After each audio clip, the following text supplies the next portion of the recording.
Friends, आप देख रहे हैं आरके सिंह एकेडमी। और आज हम लोग नए वीडियो में जो सोशल साइंस क्लास 10th का हिस्ट्री चैप्टर हम लोग पढ़ रहे हैं, उसमें आगे जो अभी तक जो 5 वीडियो आपने देखा, जिसमें nationalism in India with the help of the NCERT book, उसके अकॉर्डिंगली उस हिसाब से देखा जाए तो नए वीडियो में हम लोग आज देखेंगे उसके अगले हिस्से को, यानी differing strands with in the moment. यानी जो भी पिछले वीडियो में आपने देखा कि जालियांवाला बाग हत्याकांड हो, जनरल डायर द्वारा गोलियां चलवाई गई हो, या और भी जितने सारे रॉलेट एक्ट, काला कानून जो था, वो सारी चीजें, उसके बाद की स्थिति में आगे नेशनलिज्म के लिए बाकी सारे और भी ऐसे पॉइंट्स थे जिसमें लोगों की आम सहमति कहीं हुई और कहीं नहीं हुई। तो नॉन कॉपरेशन, खिलाफत मूवमेंट, ये सारी चीजें जो हो रही थी, उसमें बाकी लोगों का अलग अलग फ्रीडम फाइटर्स का क्या रोल रहा, वो आज हम लोग देखेंगे। तो आज हम लोग देख रहे हैं यहाँ पर differing strands with in the moment, यानी जो भी आंदोलन, इसके पहले का आंदोलन आपने देखा, द नॉन कॉपरेशन खिलाफत movement began in January 1921. Various social groups participated in this movement, each with its own specific aspirations. All of them responded to the call of Swaraj. तो सभी लोगों ने, जितने सारे अलग अलग संस्थाएं थी हमारे देश की, वो सभी लोगों ने पूर्ण स्वराज के लिए कॉल किया। आइए मिल करके, स्वराज मतलब आज़ादी, स्वराज मतलब आज़ादी, स्वराज मतलब स्व मतलब अपना, स्व मतलब अपना, और राज मतलब खुद का राज, यानी जो हमारा अंग्रेज आकर के हमारे देश पर जो शासन कर रहे हैं, उससे अच्छा है कि हम लोगों का शासन हो, और होना ही चाहिए। ये तो हर कंट्री का अपना अपना स्वायत्त है। तो वही बोल रहा है कि द नॉन कॉपरेशन खिलाफत मूवमेंट began in January 1921. 1921 में नॉन कॉपरेशन और खिलाफत मूवमेंट दोनों शुरुआत हुई। कब? जब जलियांवाला बाग हत्याकांड की जितनी घटनाएं हुई जनरल डायर के द्वारा, उसके बाद की स्थिति जो है वो मेन मुद्दा रहा, वो शांति से। So various social groups participated in this movement, each with its own specific aspirations. All of them responded to the call of Swaraj, but the term meant different things to different people. तो अलग अलग लोगों के लिए अलग अलग जो सोच थी, उसमें अभी हम लोग देखेंगे the moment in the town, यानी आंदोलन जो था शहर में कैसे, किस तरह से फैला, कहाँ कहाँ पर फैला, ये हम लोग देखेंगे, ये इम्पोर्टेंट है। The moment in the towns, the moment started with middle class participation in the cities. Thousands of students left government controlled schools and colleges. Headmasters and teachers resigned. देखिए कैसे आंदोलन हुआ, और इस आंदोलन में जो स्कूल कॉलेज के बहुत सारे स्टाफ जो थे, हेड मास्टर थे, कॉलेज के टीचर्स थे, ये सब रिजाइन कर दिए। यानी कहीं न कहीं आंदोलन बहुत टूल पकड़ लिया, तेजी से आगे की ओर बढ़ा। Resigned and lawyers gave up their legal practices. The council elections were boycotted in most provinces except Madras, where the Justice Party, the party of the non-Brahmins,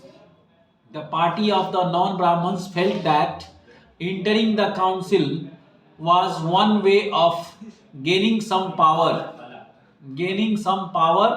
something that usually only Brahmins had access to. तो देखिए यहाँ पर एक समझने की बात ये है, the council election were boycotted, जो भी वहाँ पर इलेक्शन हो रहा था सरकार बनाने के लिए, अंग्रेज जो दिखा रहे थे कि हम लोग लोकतांत्रिक तरीके से भारत को चला रहे हैं, ये करने की शो कर रहे थे कि the council election were boycotted in most provinces except Madras.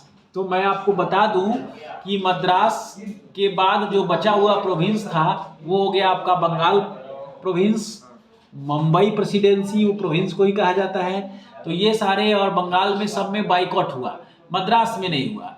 Where the Justice Party, the party of the non Brahmans, felt that entering the council was one way of gaining some powers, something that usually only Brahmins had access to।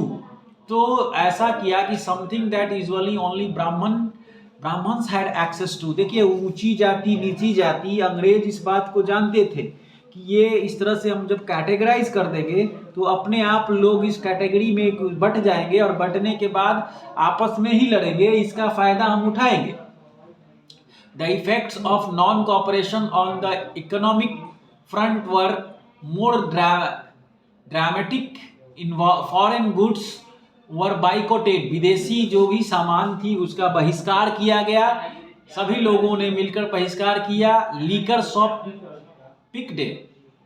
तो picked का मतलब होता है, देखिए दाहिने side में आपको keyword दिया हुआ है, पिक्ड का a form of demonstration, a form of demonstration or protest by which people block the entrance to a shop, factory or office। A form of demonstration or protest by which people block the entrance to a shop, factory or office। तो कैसे लोगों को इस तरह से रोक दिया जाए कि ना फैक्ट्री में जाए ना दुकान पर जाए, यानी आंदोलन उग्र ले लिया हो, और लोग बाइकआउट करने का और भी तरीका है, दुकान लीकर की दुकान पर नहीं जाए। And foreign cloth burned in huge bonfires. विदेशी कपड़ा को रोड पर, सड़क पर, चौराहे पर जला दिया गया, यानी जगह जगह पर ह्यूज बॉनफायर्स मतलब बड़ी बड़ी आग दिखाई दे रही थी। The important of foreign cloth halved between 1920 and 1922, its value dropping from rupees 102 crores to rupees 57 crore। In many places merchants and traders refused to trade in foreign goods or finance foreign trade। As the boycott movement spread and people began discarding imported cloth and wearing only Indian ones। यानी कहा गया कि भाई विदेशी कपड़ा का विरुद्ध बहिष्कार कीजिए, सिर्फ और सिर्फ इंडियन कपड़े। और इंडियन कपड़े में आपको मैं बता दूं कि सब एक ही कपड़ा जो था वो खादी का कपड़ा था, उस खादी के कपड़ा को ही यूज करना था। Production of the Indian textile mills and handlooms went up. और इसका नतीजा ये हुआ कि खादी का जो भी कारोबार हो रहा था, जो फैक्ट्री थी, हैंडलूम फैक्ट्री हो या पावरलूम फैक्ट्री हो, वो सारे के सारे उनका ज़्यादा डिमांड होने लगा कपड़ा, क्योंकि विदेशी कपड़े का तो बहिष्कार हो गया। तो जब विदेशी कपड़े का बहिष्कार हुआ तो उस बहिष्कार में देखा जाए तो boycott movement spread and people began discarding imported cloths and wearing only Indian ones। Production of Indian textile mills and handlooms went up, but this movement in the cities gradually slowed down for a variety of reasons। Khadi cloth was often more expensive। तो क्या हो गया कि अक्सर ये देखा कि खादी जो कपड़ा है वो काफ़ी महंगा होता है। Khadi cloth was more expensive than mass produced mill cloth, यानी ज़्यादा मात्रा में जो मिल से कपड़ा बनता था उससे महंगा खादी होता था। इसका रीज़न क्या है? इंडिया में बनता था एक, दूसरी जो चीज़ें थी वो टाइम कंज्यूमिंग था, और उसका जो मटेरियल था वो काफ़ी समय लेता था, और कम बनाते थे ज़्यादा लोग मिलके, तो महंगा हो नहीं था। जब कोई भी चीज़ हाथ से बनेगा और वही चीज़ किसी कम फैक्ट्री में बनेगा तो फैक्ट्री ज़्यादा उसको प्रोड्यूस करेगा, क्योंकि वो मशीन है। Manmade, handmade and machine made दोनों में डिफरेंसेस भी आ जाएंगे। हैंडमेड में फिनिशिंग अच्छी नहीं होगी, ह्यूमन एरर हो सकता है, इंसान से गलती हो सकती है, मशीन में जो सेटिंग कर दीजिए आप कि इतना सेटिंग में इतना मोटाई होना चाहिए, इतना लंबाई होना चाहिए, इतनी चौड़ाई होनी चाहिए, ये डिज़ाइन एक बार डाइस में सेट कर दिया तो वो छापेगा वैसा, क्योंकि वो मशीन है। मशीन को इंसान चलाता है, न कि इंसान को मशीन चलाता है। सॉरी, इंसान को तो मशीन नहीं चला रहे ना, हम चला रहे हैं ना, मोबाइल चलाए, लैपटॉप चलाए। तो वहाँ भी यही कहानी थी। तो खादी क्लॉथ्स यहाँ इसलिए महंगा, तो khadi clothes was often more expensive then mass produce mill cloth and poor people could not afford to buy it. So how then could they boycott meal cloth or too long? Similarly, the boycott of British institutions posed a problem. तो similarly boycott the British institution posed a problem. और इस तरीके से जो अंग्रेजों का जो भी संस्था थी, जैसे मिशनरीज की बात कीजिए, स्कूल थी, कॉलेज था, कोर्ट था, ये सब डिस्टरबेंस में आ गया। और डिस्टरबेंस का कारण था लोग इसमें वर्क ही नहीं कर रहे थे, असहयोग हेल्प करने के लिए रेडी नहीं थे।